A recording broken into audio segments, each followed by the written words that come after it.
Fadil Mikdad Lazim. Jama'a masu kallon mu da kuma sauraron mu, barkanmu da sake saduwa a daidai wannan lokaci a wannan kafa ta mu ta sadarwa mai suna Markazi Shababul Faida tare da shafi na Dr. Imam Awwal bin Usman Samnaka.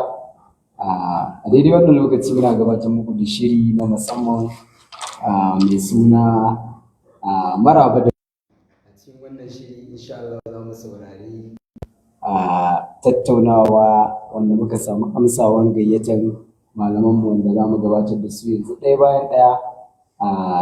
Za mu saurari darasi na musamman wanda yake faɗakar da mu, ma'ana darsa ababen koyi daga rayuwar shugaba sallallahu alaihi wasallam.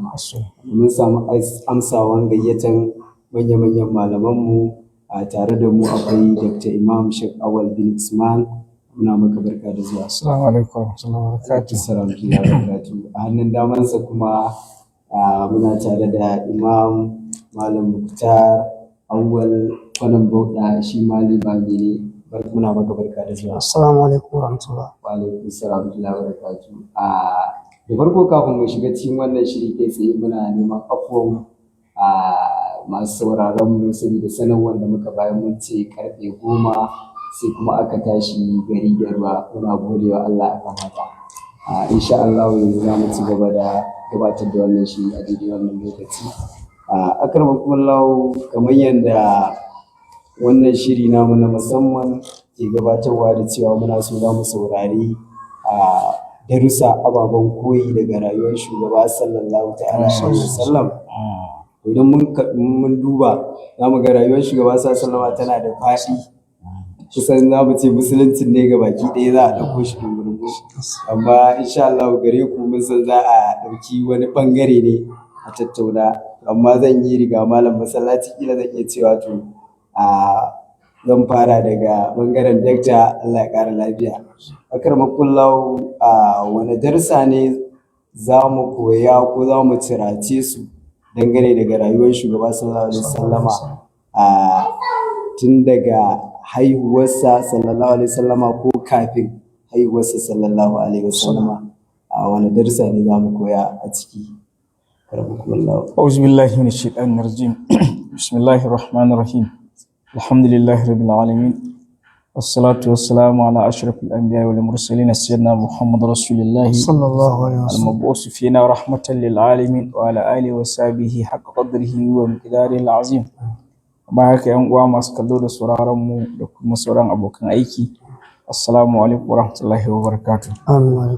Akai tsaye kamar yanda ainihin mai gabatarwa ya tambaya cewa wani darussa ya kamata mu driving, ma'ana mu koya ko mu kalla wanda za mu ɗosa na hasakensu a rayuwarmu dangane da sha'anin shugaba alaihi salatu wassalamu, musamman kafin da yayin haihuwarsa alaihi salatu wassalam. A wannan tambaya ne mai matuƙar tasiri da ainihin muhimmanci a rayuwar dukkan mumini. Ya kamata hankalinsa ya je ainihin zuwa ga ainihin waɗannan al'amura wanda aka tambaya akai. Maulana Rasulullahi sallallahu alaihi wasallama, Allah subhanahu wata'ala ya yi kirari cewa ya aiko shi da cewa shi rahma ne ga dukkan talikai, wa arsalnaka illa rahmatan lil alamin.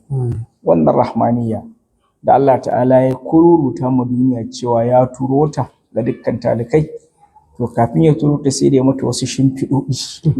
Wannan shimfiɗoɗin su ne ababen da ya kamata mu natsu mu kalle su da idan basira, saboda ahammiyyar su da kuma abin da suke karantarwa a rayuwa.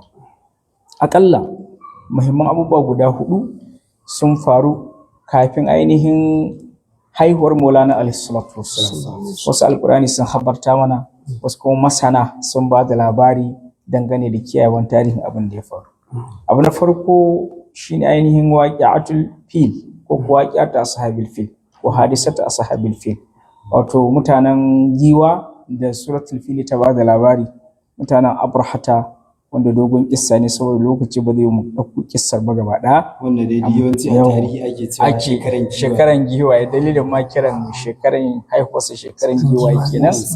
Gaba alaihi salatu wassalamu ainihin arhasati mai ƙarfi ya faru ainihin yayin wannan shekaru. Mutanen Abrahata ya ibo rundunar giwaye zai rushe ɗakin Ka'aba, sakamakon wata waƙiya da ta faru duk da dogon tarihi a takaice dai da ya zo zai rushe Allah ta'ala ya hana shi lokacin da Abdul Muttalib kakan Maula alaihi salatu wassalam ainihin ya ce lil bait rabbun yahmihi ko wannan ɗaki yana da ubangijinsa kuma zai kiyaye shi in kana ganin zaka yi rashuwa gashi ne kuma kana ganin cewa ainihin shi kuma ubangiji in ya baka shikenan wannan yana nuna mana mumini ne ya san da ubangiji kakan Maula alaihi salatu wassalam ya ko cikin haka Allah subhanahu wataala ya turo rundunar ainihin tsuntsaye ko mala'iku a siffan tsuntsaye suka fata-fata da su ko alqur'ani ya khabarta mana alam tara kayfa fa'ala rabbuka bi ashabil fili alam yaj'al kaydahum fi tadlili wa arsala alaihim tayran ababili tarmihim bi hijaratin min sijili wa ja'alahum ka asfin ma'kul surar gaba daya tana khabarta mana abin da ya faru tana bada labari to darasin da ke cikin wannan shi daga faruwan wannan abun zuwa haihuwar Maulana Muhammad Rasulullahi sallallahu alaihi wasallam rinjayen tarihin da ya fi yawa shine kwana 50 amma akwai masu cewa wata ɗaya ne akwai masu cewa kwana 40 amma abin da ya fi yawa aka fi rinjaye shine kwana 50 duk malamai sun ittifaki akan cewa wallahi wannan abu ne muhimmi wanda Allah ta'ala ya yi shimfiɗan zuwan Annabi Muhammad sallallahu alaihi wasallam da faruwan wannan hadisa din tana daga cikin abubuwa masu ƙarfi wanda suka faru a daidai wannan lokaci a dunkule kenan saboda ainihin babu lokaci za mu ɗauki sharhi da yawa na biyu shine akwai abin da ake kira istiraqus sam'i su jinnu a wancan lokaci suna da wani waje a sama wanda suke zama dan sato ji da rubugun abin da ke faruwa na malakuti na Allah na hadarar mala'iku su aljanu kenan so da haka za su je sato ji sai zo yan kyasa ma bokaye saboda a daidai wannan lokaci bokanci na daga cikin abin da ke ci ainihin a cikin garin Makka saboda kowane gari Allah ta'ala yana mu'amalantar su da yanayin su da ta'addar su da al'adar su da yanayin su idan Allah ta turo annabi sai Allah ta'ala ya turo annabi ainihin da mu'jiza wacce za ta victim din wannan tadan yau kamar zamanin annabi Musa sihiri ya fi ci sai aka turo shi da sanda wacce tuttuka ne sihiri ruwa haka wani zamanin annabi Isa kamar likitanci da harkar magani fi ci sai aka turo shi da likitan da ya shafe masa hankali gaba ɗaya shine shi zai raya matacce ba likitan da zai raya matacce zamanin Maulana Rasulullahi su kuma suna takama da bokanci da kwakwalwa sai aka turo musu da talented malam gifted and talented shine annabi sallallahu alaihi wasallam bai da malami bai da kowa zo da abin da ya shafe duk ilimin su gaba kida alaihi wasallam sannan ya zo musu ainihin da waɗannan mu'jizozi irin waɗannan abubuwa haka waɗanda za su shafe wancan yana zaune da su suna tare da shi ake muhayi kuma zai faɗa ba sai an hausa masatoji ba kaga an rushe wancan alqur'ani ya khabarta mana a suratul jin lokacin alqur'ani ya ce mana wa inna kunna su jinnu suna khabartawa wa inna kunna naq'udu minha maq'ada lis-sam'i wa man yasmi' al'ana yajid lahu shihaban rasada akwai wani waje da muke zama dan musatoji amma yanzu muna zuwa zamu samu wani tauraro yana jaran kana zuwa kyu sai a cilla ma ainihin aljani wannan tauraro sai ya busa shi saboda aka shafe wannan wajen da suke zuwa satin ji aka rufe saboda zuwan Maulana Rasulullahi shi ma wani ya faru ainihin a shekarar da aka haifi shugaba alaihi ne ko gab da haihu shugaba alaihi aka kulle iyakokin sama da hanyoyin information ɗinta sannan aka ainihin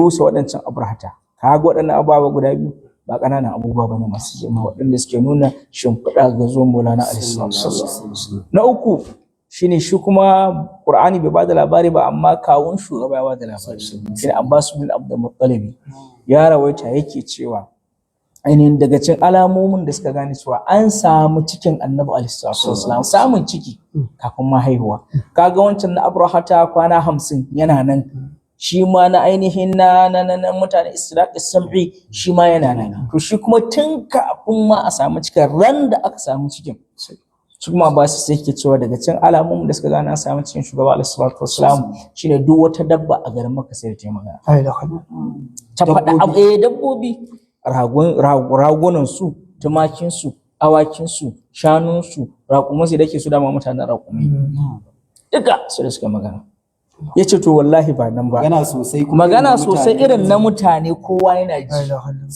sannan yace ba nan ba hatta kifayen ruwa na sama sai su yi ƙasa su danna na ƙasa su yi sama su cillo sama ai tsuntsayen sama suka dinga shawari kamar da ake wasa da jirgin yakin nan sai su wannan su yi kifiya su ƙasa na ƙasa su yi sama suna ba da albishiri dabbobin gidanka sai su fito ko ka ɗore su ba sai su fito ko sai ga an kwanci ba su wanda ya kwance su ko sai su fito zubudin na can gida na suna ba da sako daya sakon shine kai marhaban kumila bi muhammad sallallahu alaihi wasallam na miki mara balale bushra na miki albishiri yau an samu cikin annabi muhammad sallallahu wa rabbul ka'bati sai zaman sai na rantsa miki ai ne ma abin da ya kawo nan ga muku kenan ai ne ma abin da ya fito da ni kenan haka suke ta bure wannan na wata tara kafin haifar mulana sallallahu alaihi wasallam wannan ba karamin lamari bane akan muhammad to kaji wannan waqi'a bayan nan akwai waqi'atul bisharat min al-anbiya wato albishurori daga annabawa suka dinga zuwa suna ba mana na Amina alaihi salam albishirin kin samu ciki da kaza kin samu ciki da wani kin samu ciki da wani da kuma ainihin mafarkai da tai na alkhairi kala daban da su to waɗannan abai ba guda hudu malam suna daga cikin abubuwan da idan ka dunkule su ga baki daya darasin da yake ciki shine na'am farko wai sai wannan aikin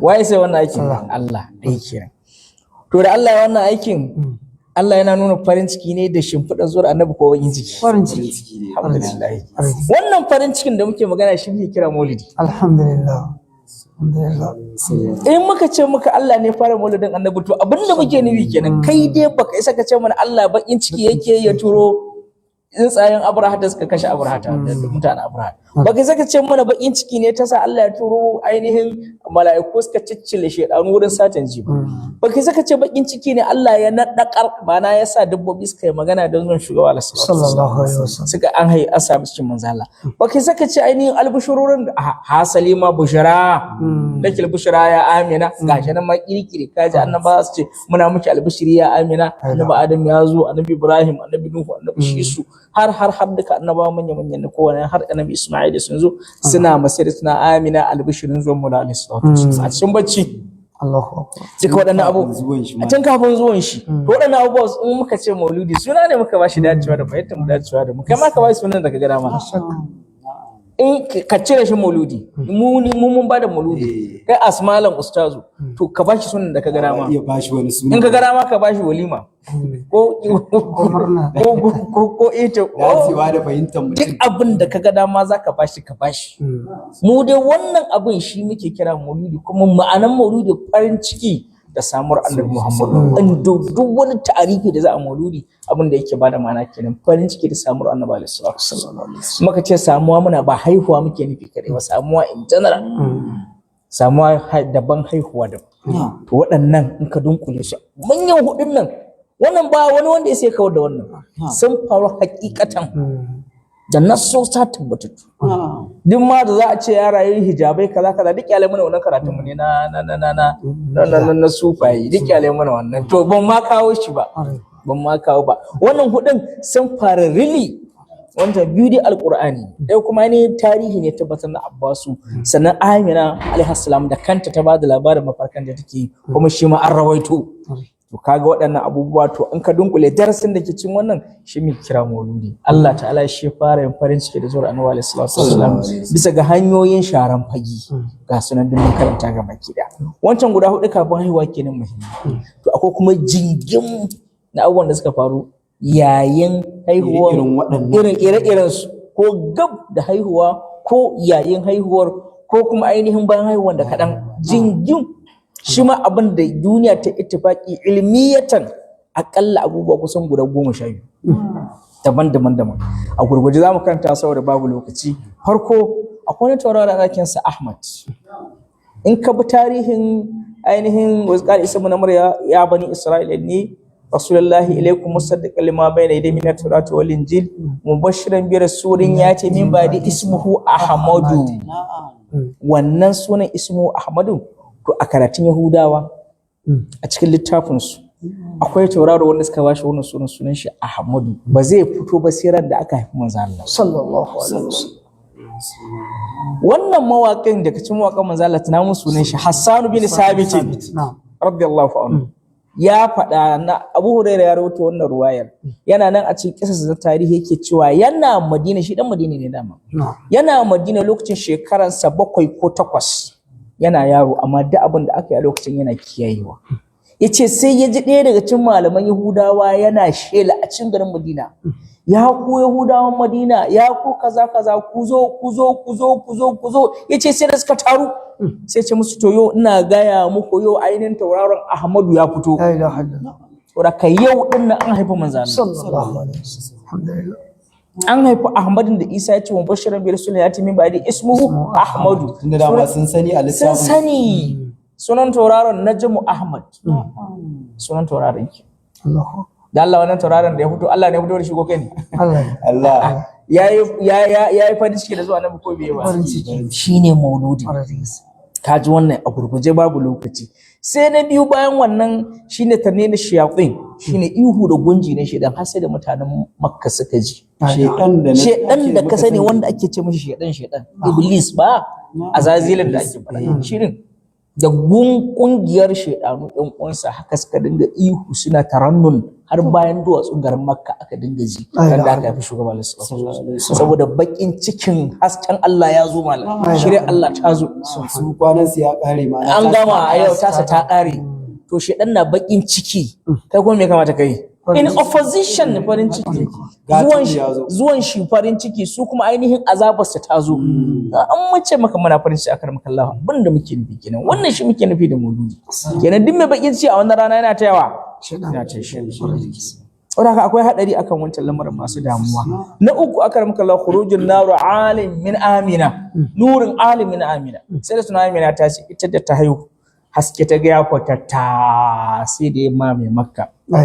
gabaki da ita ce tana zaune sai da ta hango kusur Busra da ake tafi duk mun karanta wannan tarihi sai da ta hango katangun Basra tana garin Makka daga Sham ta hango su gabaki da tace har tare da nisan wajen sannan da dare tace har wuyayen raƙumai a cin kasuwa sai da ta hango tana zaune a ɗakin ta ka isa kace haske ya bayyana kuma kace shari ko abin nan ko Allah na bakin ciki wannan ba shine magana Abbas ba aina wa anta a cikin bana su'adu ai babana sa'adu min qabla ha'ibja wa anta lamma walita ashraqat al-ardu wa da'at bi nurika al-ufuq wa nana fi zaka dhiya wa fi nuri wa subul salam nahtariqu kawun annabi ne yace ya rasulullahi in yabe ka mana yace yabe ni mana kawu kawai sai ta shafa karanto min qabli ha'ibta bi zilalin wa fi mustawdin haythu yukhsafu al-waraq ya karanta baitocin nan guda 9 ko guda 8 to a ƙarshen baitin sai yake cewa anta lamma walita ashraqatil ardu ran da aka haife ka kasa bane far ya rasulullah a gaban annabi ba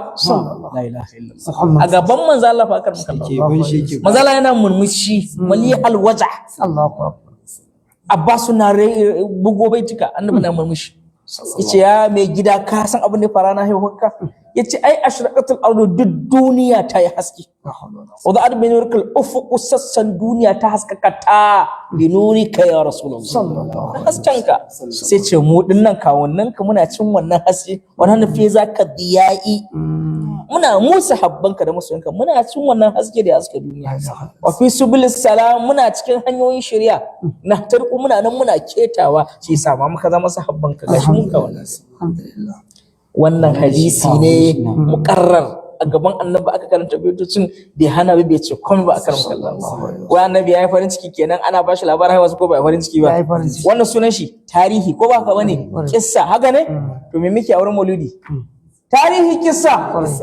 ashe an karanta mauludi a gaban annabi wanda suke cewa annabi bai yi mauludi ba to an yi a gaban shi ne zai tara kai ce ku zo ku yi mauludi na kana hauka ne to Abbas yayi Abbas ya karanta min qabli hadibta wallahi mauludi ne tun daga haske ya dinga karantowa da yanda annabi dinga yawo a cikin tsotso kai ka karanta baitocin ba lokaci tana nan a cikin ishfan alqaliyal min qabli hadibta gaba ɗayan ta baitocin 8 din ishfa ya kawo shi kuma shawar islam ya kawo a cikin ainihin itani assa ya kawo a cikin abubuwan sa da sauransu baitoci 9 a wani ruwayan baitoci 7 kana hauka ne kace wannan ba mauludi bane mu ne muka ce mauludi na rana ta duk sunan da zaka bashi ka bashi mu duk sunan shi mauludi to in muka ce muka mauludi haka muke nufi in ka ce mu annabi bai mauludi ba to an yi a gaban ka akwai rashin fahimtar ma'anar maulidin ne aka maka Allah ba rashin fahimta bane kawai wani abu ne a cikin zuciya yayi hukin nan hasken zuciyar kawai aka ki fahimta da gangar tare da Allah duk sun fahimta rana ala alquran duk sun fahimta kalla barana ala qulubihin ne ma kanu yaksu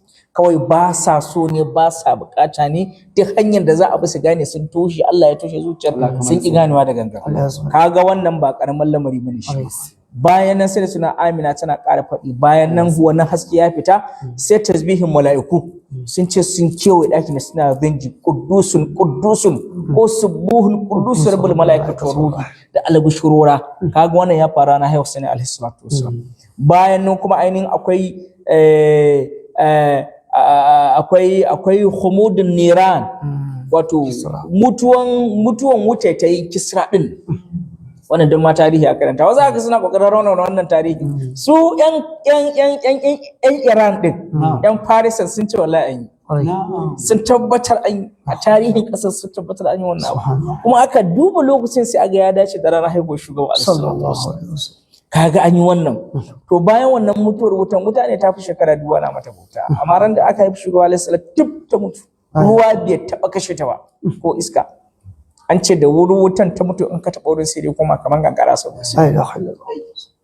haka wannan ba karamin labari bane sannan suna da buhairata sawata ka san tarihin buhairata sawata bisa ga tarihi an ce nan ne mabugar ruwan dufana ai a Iraki abin yake dufana da kake ji labarin dufana to ita wannan buhairata sawatan nan ne mabugar ruwan dufana daga ƙasa a duniya da Allah ta'ala ya ce ke ƙasa ki da za a ce yawwa iblaiwa yake to wannan buhairata sawatan nan ne bai taba kafewa ba kuma amma ana haiko shugaba kawai sai wuri ya zuke sai da ya bushe ya jab kaga wannan ba karamin lamari bane ko sannan baya ga wannan sannan sai ainihin irja'i iwani Kisra katangun mulkin su na Kisra din shi Kisran na fursu din Anusharwan wanda Shehu Ibrahim ya dai wani shi a Kisra Anusharwan na ja'a Muhammadin sallallahu alaihi wasallam wanda Shehu Ibrahim ya kawo ka je ka karanta baitin nan ainihin harafin nan na Kisra Anusharwan na ja'a Muhammadin zaka sha mamaki yanda Shehu Ibrahim ya kakkawo abubuwa to katanga ne mal har yanzu an ka gogulin zaka ga katanga ya fi gano akanin gini ne dogo alin dakhmun jiddan jasim malam amma sai dai tsage ainihin tsage 12 ai tsage 14 kuma daga ci da yawa suka farfadi wato karfin tuwo bai sai ka da wannan mutum bai sai ka da wannan ginin ba malam amma haka kawai tsage kawai sai da wata girgiza ta zo wata girgizan kasa ta girgiji kasan kawai sai tsage sadaka an ce ana jin sautin karin a garin gaba daya saboda mai gida ya zo annabi sallallahu alaihi wasallam da aka kirga aka ga cewa rukuni guda 14 sun fadi sai aka yi ishara aka ce to wannan yana nuna cewa ainihin da aka bi tarihi sai tabbatar da cewa daga hijirar annabi alaihi salatu wasallam shekara 14 aka ci garin da yaki shine isharorin wannan katabun guda 14 da suka wasi sallallahu alaihi dama annabi ya faɗa yana raye yace idza mata kisra la kisra ba'dahu wa idza mata kisra la kisra ba'dahu idan kisra da kaisar suka mutu dama sune dauloli guda biyu manya wannan rumawa wannan farisa so alillahi gulbatul rum din da alqur'ani ya karanta mutanen roma kenan su kuma ainihin kisra to da kisran ai suka da roma da furs suna suka dinga bana su farisan ai su ne aka ranjaya rum ta rinjaye su masu littafi sai alƙur'ani ya ce to su ma bayan kaza a rinjaye su mana musulunci zai karya su su haka Allah ta'ala ya kace da su kaga wannan ba karamin lamari ba a gurgurde saboda lokaci ai ina son karisa ne shine yadda haske shiga duk wani daki a garin Makka ranar haihuwar shugaba duk wani gida sai da haske shiga cikin sa saboda hasken Annabi alaihi salatu wasallam ya zo a wannan lokaci sannan sai abu na 6 ko na 7 ne shi da sauraro sun sassako sun zago kamar ina yayan kuka za ka ga sun yi tsiya da san suna haka da su ba ta taurari sun masu sassako kamar za ka tsinki yayan kuka taurari da ka sani waɗannan rana yi wurin mulali ko haka annabi alaihi salatu wasallam sun kasance bayan ganin ainihin zama kamar wani ado ne na yawwa na yadda ake ado a sa fitullu a sa kaza a sa kaza a sa kaza da sauransu ba to kaga wannan din yana nuna mun wasu abubuwa muhimmai dangane da abin da ya faru a ranar haihuwar mu alaihi salatu waɗannan abubuwan muhimman da kake gani su daga san faru ne ya haihuwar mu ranar alaihi salatu akwai abubuwa da yawa amma mun taƙaita da iya abin da kamar tarihi ya tabbatar maka ya tuba ya ilimi ga baki da za ka ji shobaran yana ta maganganu a cikin tani asa wa ma'atu وما رأت من عجب عاجلة حين نسب سبابة ثم اقترب بسيف المبتهل كما تدل الزهور كما ترى القصر به وحل القصر بالسنم المجندل لا وانا ما بكاوش بما كان دake cin kaba da suka kikibe su ma a can Farisa duka su ma a can Rome duka kuma ka suka kikibe shi sarkin ainihin Farisa ma taj dinsa kamban sarautar sai ya faɗo da kanshi ya tsage fashi ya kuma mafarki wanda duniya ya tambayi bokayen shi suka ce ai da ne yau zuwa an haifi mai gida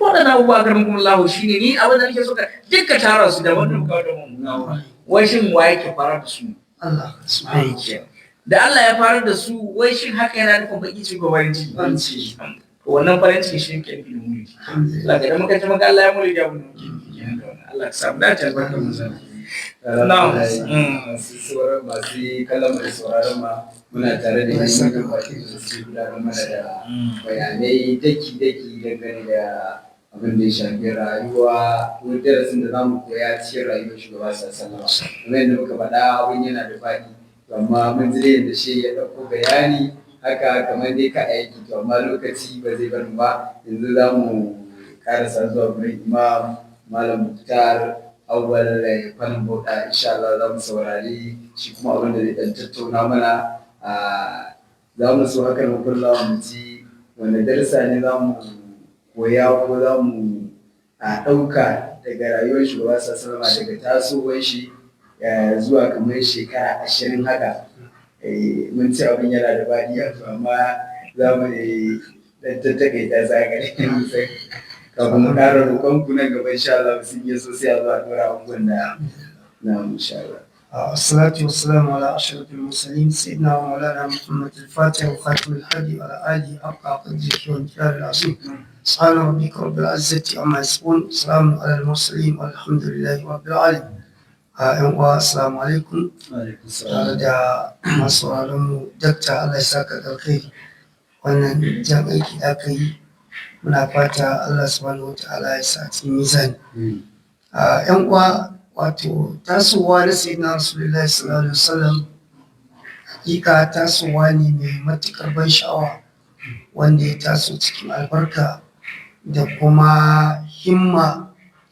Na ɗaya ita sayyidatuna Halimatu Sa'diya ta zo ta ɗauke shi kamar yadda al'adar Larabawa ne a wani lokaci akan ba da raino na yara zuwa ƙauye domin su taso cikin jarumta da kuma harshe ingantacce na Larabci ya fi ƙwari a ƙauye su saba da gwagwarmaya da sauransu. To a kan hanyarsu na tawowa ya kasance Halimatu Sa'diya tana cikin wani yanayi na damuwa haka kamar yadda ta yi bayani hatta abin hawanta jaki na ta hau duka sun tafi sun barta dalili ma kenan yasa da suka shigo cikin garin Makka sai ya zamanto duk 'ya'yan da ake ba da rainonsu wanda iyaye su kenan a raye su sun gama ɗauke su kamar 'ya'yan masu kuɗi a sauransu kowa ta zo a ce mata wannan maraya ne sai ta ja da baya shi ita ce Allah ya mata arziki da wannan babban arziki na samun ɗaukar sayyidina Rasulullahi sallallahu alaihi wasallam lokacin da ta zo aka gaya mata ita ma gaji yadda Allah ya tsarkake ta sai aka ce mata Halima in ka kalli sunan wato ma'ana mai zurfin ta koma wajen mijinta ma'ana Halima insha Allah ta koma wajen mijinta ce mata to ga abin da ya kasance amma ina neman shawararka ya ce mata ki je ki ɗauke shi muna fata Allah subhanahu wataala sai albarkace mu tare da shi. Ta zo ta ɗauke shi abinda ya bata mamaki ta ce tana ɗauke da wani jaririn da take shayar da shi amma nonon da za ta ba shi ma babu da ta ake samu tana shayarwa to ta zo da wani ta ce tana ɗora manzo Allah akan cinyanta kawai sai nonon ta cika. Allahu akbar. Abin ya bata mamaki, ta bashi nonon ta na bangaren hagu manzo Allah ya ki karba. Na'am. Sallallahu alaihi wasallam. Sai ta bashi na dama sai ya karba. Manzo Allah bai taɓa shan nonon ta na bangaren hagu ba. Na farko kaga tun yana jariri ya nuna mana darasi na adalci. Wanda take shayarwan ya bar mishi wannan din. Sannan kuma ya nuna mana muhimmancin damaitawa a wajen manzo Allah. Sanda mutum zai gabatar da yawa manzo Allah yana cewa nana Aisha tana cewa kana rasulullahi sallallahu alaihi wasallam yujibu taymun fi jami'a umurihi fi tanaqulihi wa tarajjulihi da sauransu. Komai manzo Allah da dama yake. Saboda nuna mana darasi. Wannan darasi ne ga iyaye. Darasi ne ga iyaye. Yawa da su ba da nuna dama kafin su ba da nuna hagu. Wannan akwai darasi babba a cikinsa. Hatta shayarwa manzo Allah ya ba duniya darasi baki daya. Sannan ta ce daga ɗora shi akan jakinsu da su taho da shi, jakin da ƙyar suka kamo hanya a sai an tafi an bar su, amma sai gashi Nana Halimatu Sadiya sai ta jira abokan tafiya. Sai suke tambayanta, jakin yayi tumurmur tun daga ɗora manzo Allah. Ta gane lalle ya zo a kyamushi yara ne. Abin ya ba ta ta'ajjabi, ta ce lalle wannan akwai wani abin mamaki tare da shi. Sai suke ce mata wai a ina ne kika kai jakin ki yayi kiwo bayan da sai mun jira ki, amma yanzu wajen komawa gida sai kin jira mu. Sun yi zaton ko wani ta je ta sha ta wani fadama ta kai jakin. Wannan ashe abu yana ba a mayi komai ba tukuna. Daga shigan su Nana Halimatu Sadiya ta ce bata san wani gari da suke da tsananin fari kamar garin su ba, amma shiga da manzo Allah ke ruya da Allah ya dinga ba su ruwa, ya dinga ba su ruwa kafin ka ce kobo. Ciyawa na dabbobi da abincin mutane, arzikin dabbobi sai hauhawa yake. Nono ta ce dabbobinta aka su dinga haihuwa kamar su sosai. Idan suka dawo kiwo dabbobinta sai iyayen yara su rika dukan yaransu da suka fita kiwo, suna ce ku ba ku je kiwo ba ne gurin inda aka yi kiwon dabbobin Halimatu Sadiya?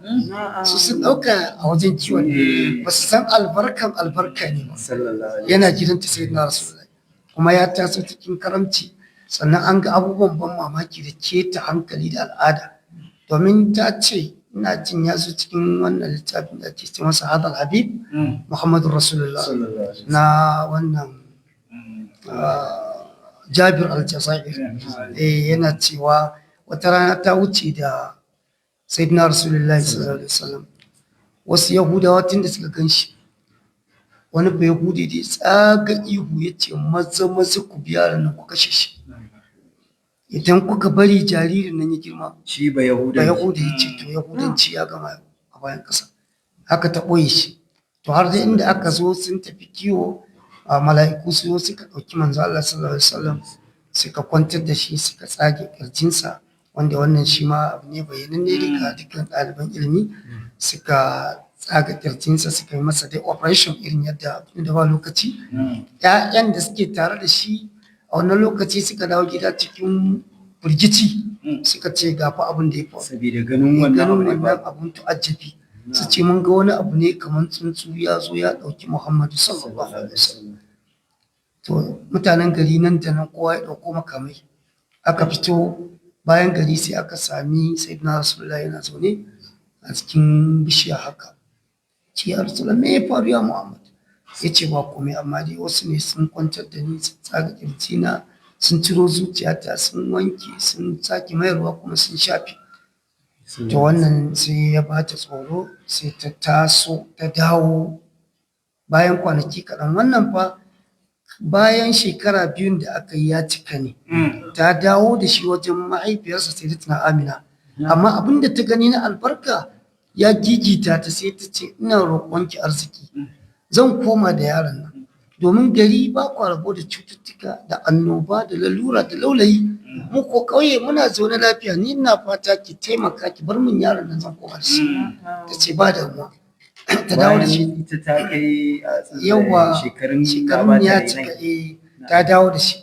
To bayan dawo da shi ne wannan tsaga kirjin sai ya bayyana, so sai ta ji tsoro kar wani abu ya samu Sayyidina Rasulullahi, sai ta dawo da shi. dawo da shi lokacin da Sayyidatuna Amina ta ga ta dawo da shi sai ya zama kamar lokacin ba wani interval. Bayan ta tafi da shi tana tsananin ƙaunarsa da shauƙin zama da shi. Me ya faru ki dawo da shi? Sai ta ce a'a, na dai dawo da shi ne dai lokacin da ina da cikinsa na ga annabi Adamu alaihi salatu wassalam, sannan na ga kaza ta ce wannan ba yadda za a yi wani shaidani ko aljini ya shiga cikinsa. Wannan yasa Halimatu Sadiya ta sake komawa da shi. Wannan duka abubuwa ne na tu'ajjabi da albarka a cikin rayuwar manzo Allah. Ta dawo da shi bayan shekara 6, Sayyidatuna Amina Allah ya mata wafati, sannan ya koma hannun kakansa Abdulmuttalibi. Abdulmuttalibi da 'ya'yansa maza da mata babba ne a cikin Qurayshawa, ana girmama shi matukan girmamawa. Sukan sa masa shimfiɗa a cikin ɗakin Kaba ya zo ya zauna, 'ya'yansa duk sai su zo su kewaye shi. Amma idan manzo Allah sallallahu alaihi wasallam ya zo yana karmi lokacin sai ya kamo hannunsa sai ya zauna da shi akan shimfiɗa. So yayin mahaifin manzo Allah sallallahu alaihi wasallam sai suna nuna kamar dai yaya kana jan karamin yaro aka ga karamin shekaru, ya ce a'a, innal ibni hadha sha'an, ce wannan dan nawa akwai wani babban sha'ani tare da shi, zai zama wani abu. Tun a lokacin ma Allah bai, misali dai a zahiri ba a aiko masa da risala ba. To haka dai har kuma Allah ya masa wafati. Bayan haka ya dawo hannun Sayyidina Abi Talib, mahaifin Sayyidina Ali karramallahu wajhahu radiyallahu anhu. Nan ma sun ga abubuwa na tu'ajjabi da albarka, baya bacci sai tare da shi saboda ganin abubuwa da yake gani na tu'ajjabi. Manzo Allah ya taso. To nan ne nukutar da nake son ɗan yi magana a kansa. Wato duniya ba ta taɓa ganin wani halitta ko wani mutum da ya ba rayuwa haƙƙinta kamar Sayyidina Rasulullahi. Ba a taɓa gani ba. Manzo Allah ya taso cikin jajircewa, ya taso cikin aiki ne kullum, kuma bai san wasa ba, bai san wargi ba. Manzo Allah bai taɓa wulaƙantar da lokacin shi ba daidai da sakan ɗaya. Saboda haka ya taso wajen neman abin kansa. Ya yi kiwo, manzo Allah sallallahu alaihi wasallam ya yi kiwo, ya kuma yi kasuwanci. Kaga dai can wajen Halimatu Sadiya tun kafin ma a ce ya dawo gida yana raka su kiwo na dabbobi. Yawwa, har ma cikin wani hadisi na Sayyidina Sa'id al-Khudri, Abu Sa'id al-Khudri, na'am. Sahabbai suka tambayi manzo Allah yake cewa ma min nabiyyin illa ra'al ghanam, babu wani annabi ai sai yayi kiwo na tumaki. Sai suka ce hatta anta ya Rasulullah, har kai ma? Manzo Allah ce kwarai, har ni nayi kiwo na mutanen Makka. To cikin kiwon akwai darussa ya kamata yi mu driving daga cikinsa. Na farko dai yana koya mana haƙuri da mu'amala da dabbobi kafin ka zo kan mu'amala da mutane. Sannan yana koyar da mu tausayi. Manzo Allah ya tausaya ma dukkan wanda ya mu'amala da shi, ko da dabbobi ne, matuƙar tausayawa, ya kuma kyautata musu. Sannan yana koyar da mu jagoranci, training na yadda jagoranci ya kamata mutum ya fara tun daga farko, tun daga dabbobi har iso mutane, zai iya haƙuri da irin jafa'insu da wautarsu da kuma abubuwan da ya kama da haka. Manzo Allah sallallahu alaihi wasallam ya yi kiwo. Wannan ya nuna mana a zamanance yanzu a wajen matasa, daga cikin darussan da ya kamata mu koya, bai kamata a ce mun zauna muna zaman banza ba, wanda wannan za mu zo magana kansa insha Allah. Bayan kiwo ya yi kasuwanci. Manzo Allah ya yi kasuwanci, ya bi wan mahaifinsa shi Abu Talibin suka tafi cikin tasowansa, domin an shirya tafiya ne na tawakan 'yan kasuwa. Amma saboda tsananin ƙaunar da yake masa Sayyidina Rasulullah, ya ce gaskiya ba zan iya tafiya in bar shi a gida ba, ni kuma tafiyar ta kama ni. Duk da suna ganin ƙaramin shekarunsa, ya ce amma dole za mu tafi tare da shi. Aka yi ɗauki Sayyidina Rasulullah, suna tafiya suna ganin abun ban mamaki, har ma abubuwa na ban mamaki. domin daga cikin abin da suka gani na mamaki shine suna ganin girgije yana musu inuwa duk inda suka tafi, amma idan sayyidina rasulullahi ya tsaya sai girgijen ya tsaya tare da shi zafin sahara tsananin zafin rana, amma in su tafi sai su tafi cikin rana. Idan sayyidina rasulullahi ya tsaya sai inuwan ya tsaya tare da sayyidina rasulullahi. To suna dai gani amma ba girgije ba ne, mala'iku ne. Domin Allah shi mala'iku ne suke wa manzo Allah. To har ta kai ga akwai wani pastor ne za mu iya cewa ko wanda yake kan addinin Nasara akan hanya suna wuce shi ko uffan baya ce mata wagan Makka, domin Qurayshawa 'yan kasuwa ne su je su dawo baya kula su. Turan nan tun da ya hango su sai ya sa aka dakatar da su, ya haɗa musu abinci, ya aika ya ce a kira su. Wani daga cikin Qurayshawa ce kai, ce gaskiya akwai wani sha'ani tare da kai, ba mu taɓa tsayuwa a nan ka mana magana ba ma, amma yau gashi ka shirya mana walima ka tattale mu ka yace in ma da wani abu dai akwai, to amma dai abin da nake so ko ai baki ne ya kamata a kyautata muku kamar yadda a cikin tarihi. To a takaice ya ba su abinci, ya shigo da su ce su to gaba ɗayansu. Sai manzo Allah sallallahu alaihi wasallam ya zauna can gindin wata bishiya. Da suka shigo sai ya ga bai ga hasken da yake gani ba. Daga zaman manzo Allah gindin bishiyar su kansu ganyen bishiyan haɗewa suka yi suka ma manzo Allah inuwa. Bayan inuwan wancan girgije suka fara. Da ya dawo sai ya ce anya kun shigo gaba ɗaya kuwa? Sai suka ce ai akwai dai wani yaro ne ka bashi ku shigo da shi, ku shigo da shi. Ba san shi ne ma asalin manufar ba. shi asalin abin da yake nema yake target kenan. Manzo Allah sallallahu alaihi wasallam ya shigo ya zauna sai yana satan kallon manzo Allah. Ɗaya bayan ɗaya yana kallon shi da irin yadda Allah subhanahu wataala ya musu bayani cikin littafin su, ya irin ƙwayan idansa yake, ya irin giransa yake, ya irin farar fatarsa yana kallo na karatu. Tsaf ya gane shi ne annabin da aka musu albishir a cikin littafin su. Daga nan ya duba bayan shi sai ya ga wannan khatimi na annabta, ya tabbata shi ne sayyidina Rasulullah. Da suka gama sai ya ce sun fita, sai ya ce ina baban ina mahaifin yaron nan ne? Sai shi Abu Talib ya ce gani. Kai ne mahaifinsa? Ya ce ya ce kai, amma zan yi mamaki idan aka ce mahaifin wannan yana rayu. Sai ya ce ni wan mahaifinsa ne. Ya ce haka ne. Ya ce yanzu ne na ji magana, domin bai zai yiwu a ce mahaifinsa yana rayu ba ni labarin mahaifinsa. Ya ce ai ya rasu tun yana ciki da wata 6. Ya ce haka ya zo a cikin littafin. Sai ya ce masu to abin da zan gaya maka, kar ka ƙara gaba da shi, domin Yahudawa za su kashe shi. Abin da na gani a cikin littafin mu tabbas ya nuna shi ne annabin ƙarshen zamani. Kuma nan gaba za ku yi mamaki, za ku ga abubuwan ban mamaki da kuma albarka ta da shi. Wannan yana da indicating a cikin albarka da kuma abubuwa da Allah yake nuna wani irhasat tun kafin annabtin sayyidina Rasulullahi ko aiko shi. To bayan ya dawo ya ci gaba da kiwo da kasuwanci, wanda a cikin kasuwanci na manzo Allah ya gwada ma duniya yadda ake kasuwanci. Na ɗaya ya nuna kaifin hankali da amana da gaskiya da ƙwarewa, saboda sadda suka tafi da kasuwancin na Khadija labarin shi ta ce na amanansa da gaskiya da cika alkawarinsa da kuma kyawun ɗabi'unsa, ta roƙi izini in zai amince ya shiga cikin tawagan kasuwancinta. Na ta ce to ya ce ya amince. Da aka tafi a hanya abin mamaki, su tawagan 'yan kasuwa ne suka gamu da su manzo Allah za su shiga ƙasar Sham, su kuma suna dawowa. Suka ce musu ai ku koma kawai, ba kasuwa mu ma mun je ba abin da muka samu. Sai na Rasulullahi ya ce mu je. Da suka tafi kamar ana jiran su, aka sai da kayan da farashi da yi kyau. Bayan haka duk abin da manzo Allah ya tafi da shi aka sayar, sai ya gwada musu wani kalan kasuwanci da wasu iyawa.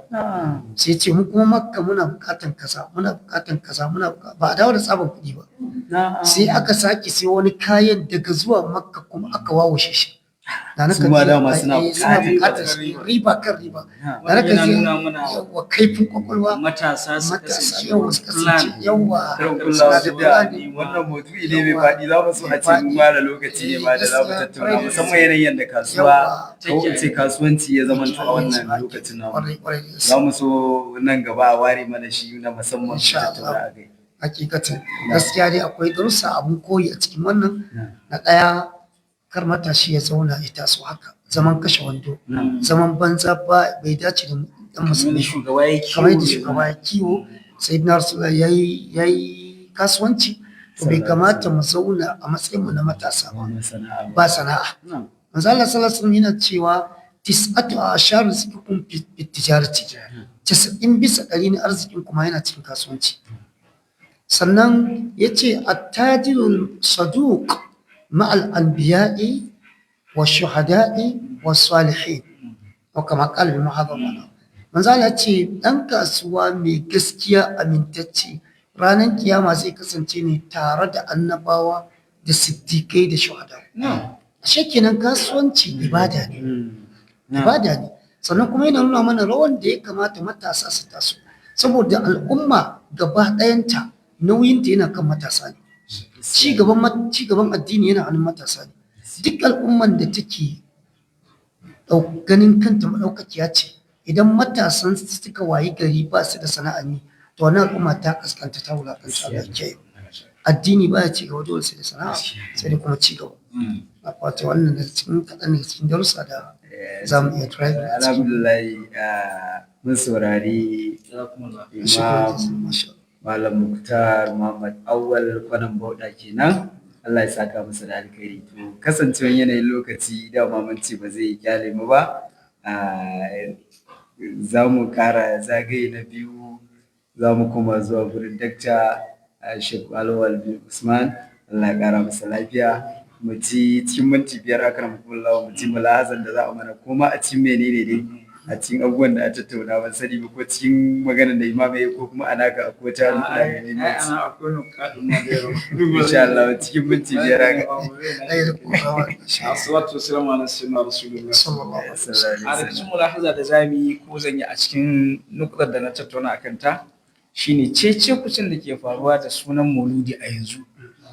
Wani su ce bid'a, wannan su ce kaza, wannan su ce kaza ana ya zamto kamar wani muhallin rigima, muhallin kaza wasu su ce garkar gashi nan da wannan abu ne ma'lum kowa ya san me ke faruwa. To a dunkule amma da ne mulahaza shi cire sunan mauludi kwata cire sunan mauludi ka bashi da sunan da kaga dama, amma bari mu karanto maka abin da ya faru wanda shi muke nufi da mauludin, kai sai ka bashi abin da kaga dama.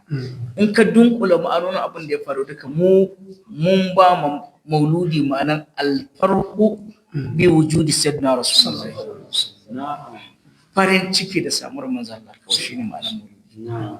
In aka ce samuwa haihuwa ya shiga, kasuwa ya shiga, rayuwa ya shiga, samuwar sa ruhaniya a tsatso, alim zara, alim arwahi kaza ya shiga, sannan wilada ta shiga, sannan irhasad da suka faru duk da muka ambata duk sai shiga. Shine alfarhu bi wujudihi sallallahu alaihi wasallam. Wannan shi muke nufi ma'anar mauludi.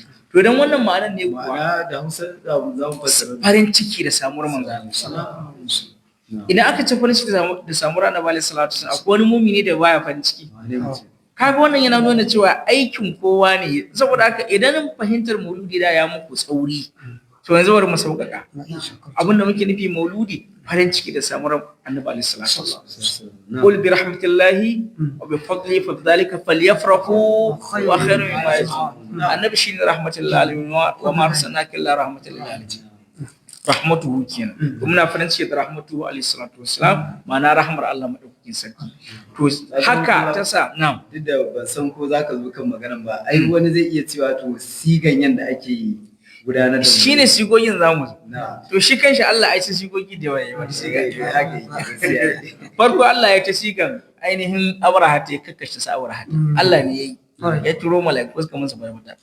Allah ya yi ta sigan ainihin sanawa aljanu jins zuwa ji, kaga sigan wancan da wannan da Allah ya ta sigan maganar da dabbobi su magana, ai Allah ne ya sa suka magana da tsuntsaye da kifaye suka danna shawagi sama da ƙasa, ai kowa na farin ciki ne, bushira ma suke ci. kaga waye sai sassi wannan bushira Allah, kaga Allah ne yayi da su ko ba haka bane? To kamar yadda Allah yayi da su ta wancan haka yi da Allah yayi da mala'iku sai suke ta takdisi da tasbihi ta wannan siga, kaga su mana suke. Sannan Allah ya farin ciki da ƴan Makka suka nuna farin ciki rana ya kusa alaihi salatu wassalam, su shifa'u da yi mun karanta ga suna a garin Makka kowa ko ina ana helin ana farin ciki, haske shiga ko ina. Kai suka tura haske je wani waje, wa tura haske, Allah ya farin ciki ta hanyar nuna tura haske. Sannan sahaba su ma sun yi, yanzu makaranta na Abbas ya karanta haihuwar Annabi a gaban shi, saboda billahi la ilaha illallah a gaban manzon Allah a karanta kisan tarihin haihuwarsa. Ka je ka duba ainihin min qabli hadibta da kyau, mauludi ne rantsatse malam, tun daga sadaɗawansa daga haske da tsatso har zuwa rana haihuwa wa anta lamma wulita ashqatu abu. Wallahi maulidi ne muke karanta wannan, to a gaban Annabi aka karanta wannan maulidi, me yasa bai hana ba? Kaga Abbas ya ta karanta kissan tarihi a kasidance, kaga hujjojin kasidin mu da kissan tarihoha da muke karantawa kenan. Yawwa sallallahu alaihi wasallam na malaiku ya miƙe yayi a gaban Annabi sallallahu alaihi wasallam. Kaga hadisi sunna muqarrara, shugaba alaihi salatu wasallam a karan kansa yayi farin ciki ta hanyar shi kuma azumi. Kaga shi ya azumi ne, duk litini yana yin azumi, kaga shi na shi kenan. So in ka kalla sai kaga ainihin durku ne mukhtalifa, kowa shi abin da ake nufi soyayya ko farin kowa yana izharin ta ne ta bi'arsa da yanayinsa da kuma shi'ur ɗinsa da kuma zauƙinsa da wannan abu.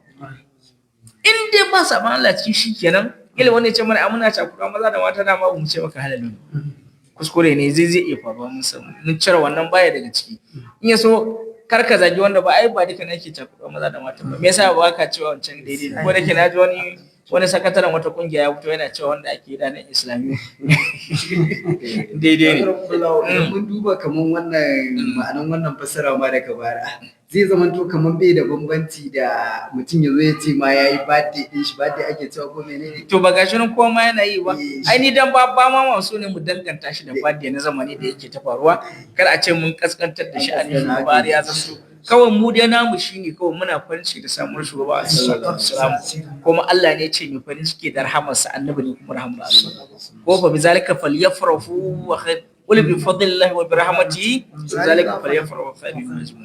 Annabi ne fadlan Allah, Annabi ne rahmar Allah, wa arsalaka illa rahmatullahi alaihim. To fa bizalika falyafrahu, ita farin ciki da ba za mu yi ba. Allah ne ya ce mi kuma izharul farhi yana hanyoyi mukhtalifa, hanyoyi daban-daban. Saboda mun hada wuta, mun sa ƙwayaye, mun sa lantarki, Allah ya tura haske a garin Makka gabanci da. In mun sa fitilu zungura taurari sun sako zungura ƙara ganin yawa. In mun karanta kisan tarihi, Abbas ya karanta. In mun yi kasida, Abbas ya yi kasida a gaban manzo Allah sallallahu alaihi wasallam ba.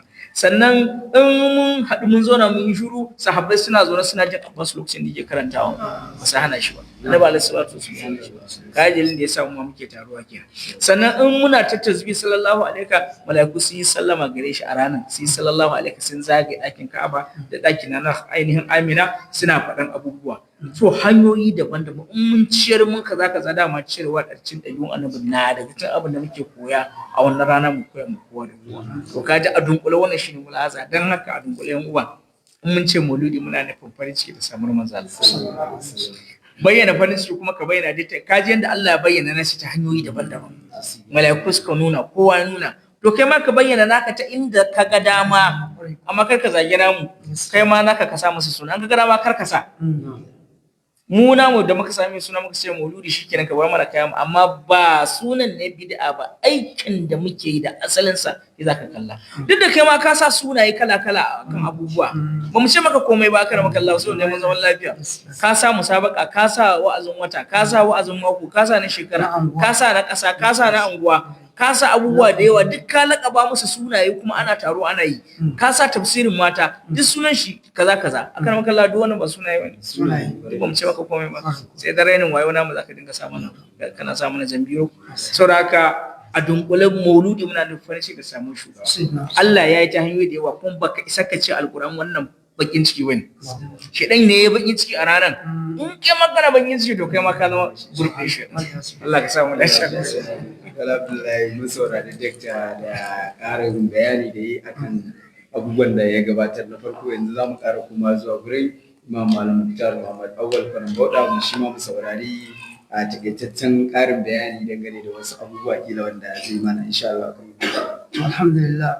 Assalamu alaikum.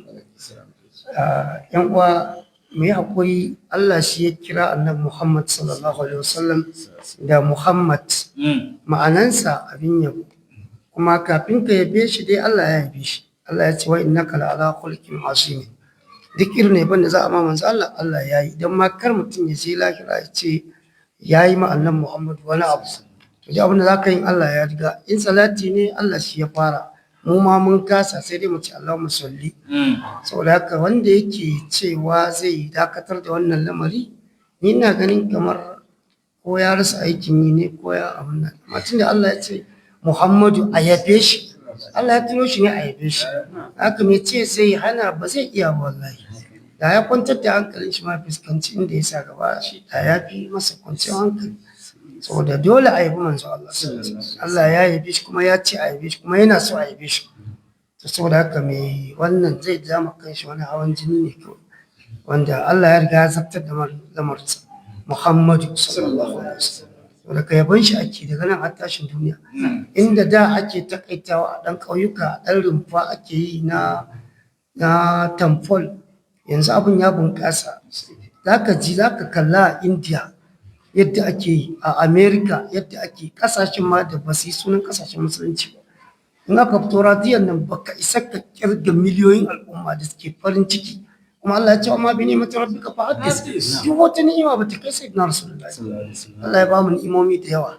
Sannan abu na gaba wanda nake ƙara kira a gare mu shine yan uwa mu buɗe kwakwalan mu mai koyi da ɗabi'u na manzo Allah sallallahu alaihi wasallam. Allah yake cewa na aiko ka ne don ai koyi da ku, da kai wannan ayar ke cewa laqad kana lakum fi uswatun hasanatun liman kana yarju al-yawmal akhir wa dhakara Allah kaseera.